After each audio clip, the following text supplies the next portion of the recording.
Hey, this is Dan, and thanks for coming to check out my video for Module 1 discussion. So, getting right into the questions, in what ways are you or were your definitions of organizational communication similar to and different from those presented in the text? So, remembering way back when, before this week, my idea of organizational communication was more in line with what we learned in the previous quarter about professional communication. It's the methods, the mechanisms, the functional way of managing a leadership position, managing a group of people. And so it's more of a tool, basically. It's and as the book describes it, it's something that happens within an organization. But now, for one thing, I just want to point this out. I'm already totally burned out of writing and saying organizational communication. So I've been thinking about this. What can I do to make that more streamlined? So I have some ideas. Listen to this. How about organication? Is that good? Or orgcat? Orca? Or how about just OC? But then that kind of sounds like a chronic ailment, like if you suffer from OC. All right. So in chapter 1, really, it breaks down the components of organization separately and communication separately. In the end, bunches them together to describe what they mean. But rather than just the mechanics of OC, the academic study has taken it into more of a sociological research realm. It's more scientific, even more a little bit psychological, a little bit philosophical, because it's dealing with the way that humans function, interact, and the text definition given on page 34 is taken from one of these researchers, Dietz, his view of what the OC is. It is the process whereby an organizational stakeholder attempts to stimulate meaning in the mind of another organizational stakeholder through intentional use of verbal, nonverbal, or mediated messages. And this definition makes me think of two people standing next to each other, and one of them is like using mind reading, the other is like a hypnotist trying to pass ideas through suggestion, hypnotic suggestion. Okay, based on your reading and the video shared, how do you currently believe organization and communication relate? Based on the ideas in the video, that was a cute video. They wasted a lot of dry erase markers, but communication is not just a mechanical function of the organization or a substance inside a container. It's really the framework that makes up the organization. I especially liked the drawing of people sitting around in a boardroom, and then their brain pops open and starts to sprout tree branches out of it, and then it's the foundation of this building, and it comes up to be this skyscraper. So just based on ideas planted inside of people's mind that they were trying to convey through communication, that it grows into the actual organization itself. I can understand how organization is a human construct, and it requires human to pass ideas back and forth through hypnosis, perhaps. That explains the interpersonal communication part, but I'm just beginning to contemplate how that is what it actually constitutes, being the structure and the functions of an organization. I'm sure as we progress, we'll get a better understanding of what that means.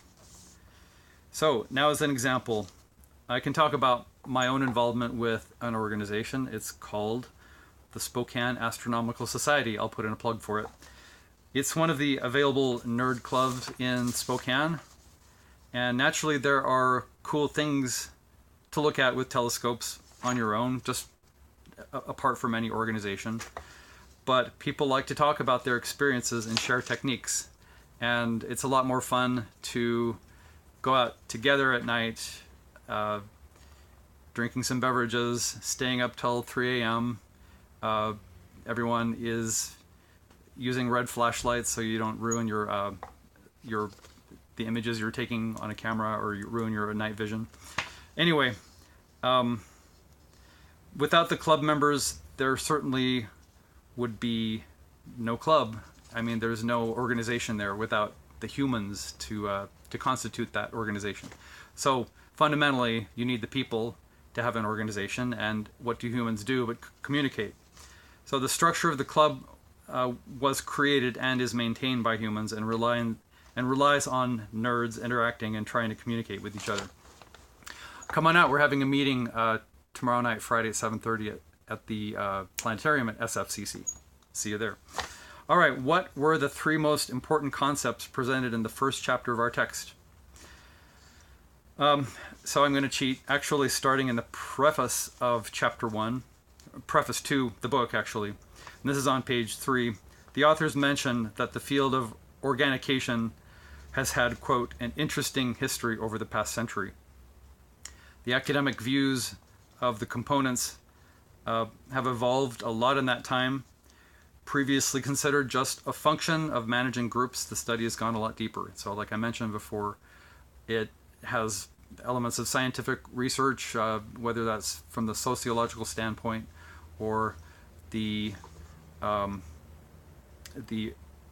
business framework of how to most effectively manage people in an organization.